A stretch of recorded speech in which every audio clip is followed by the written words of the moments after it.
So we're here in Cherokee County. You saw what came out yesterday. Raphael Warnock has continued to refuse to answer questions about a child abuse investigation that he was arrested for obstructing. The media refuses to cover this, to ask questions, to ask him the hard questions. And look, a victim has stepped forward. If I heard Georgians deserve to know what happened here. The church camp that he was responsible for was later shut down. There was a settlement and he left the church. It's vitally important that we get to the bottom of this, of what happened, and Georgians need to hold him accountable for answering to them. So, I'm happy to take some questions here. Start with Heather. I'd like to start with Heather. So my is there's a lot of people that maybe think that the first election didn't go as smoothly as it could. They're worried it was stolen. What is your message to get those disenfranchised people out to vote? Because it is important. It's vitally important that Georgians get out and vote and make sure that their voice is heard, because if we don't vote, we know that we will lose, and we have to show America that Georgia is a red state. It is a red state. That's why our campaigns have invested significantly in our ground game and at the polls. We are going to have 4,000 poll watchers. We have them now. We're in the courts right now, but President Trump said it. Georgians, you have to exercise your right to vote.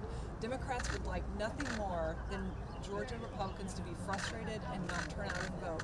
But we're not going to let this be handed to them through their trying to frustrate our efforts to show America that Georgia's a red state. Senator, where do you specifically stand on the measure that the House passed last night, the $2,000 stimulus bill, the checks that the president has endorsed?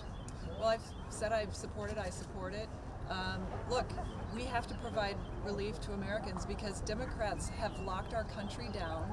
They've played politics with this moment and refused to pass relief month after month after month. And then Nancy Pelosi and Bernie Sanders have admitted that they did that because of the election. They played politics with this moment. So we need to hold them accountable on January 5th. They can't be trusted to manage through times like these. And that's why it's so important to make sure that David Perdue and Kelly Loeffler get Georgians' votes, because we will be fighting for Georgians every single day. But specifically the $2,000. Adam, go ahead. Senator, thank you so much for your time. Adam Murphy, CBS 46. I wanted to follow up to your first point that you made. I actually did get that information, report that information, and asked the Warnock campaign yesterday about that allegation that was made by a victim at the camp. And the response I got from them was that, well, this is a baseless attack.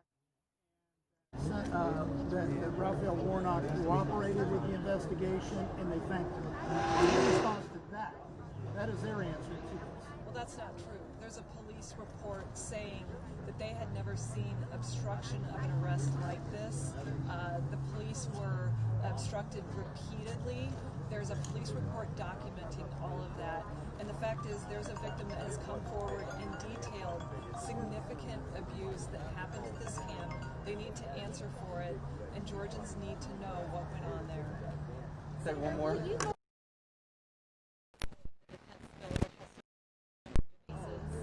Well, look, I was proud to support the NDAA. Military bases in our state are incredibly important to our entire country and to our national security. And no one has been a stronger advocate of our military than President Trump. I mean, look, he rebuilt our military.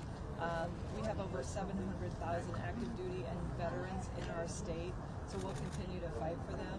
But we're going to continue to fight for this president, too, because he's fought for us for 4 years. But he vetoed this bill. Would you override his veto of the bill when it comes up?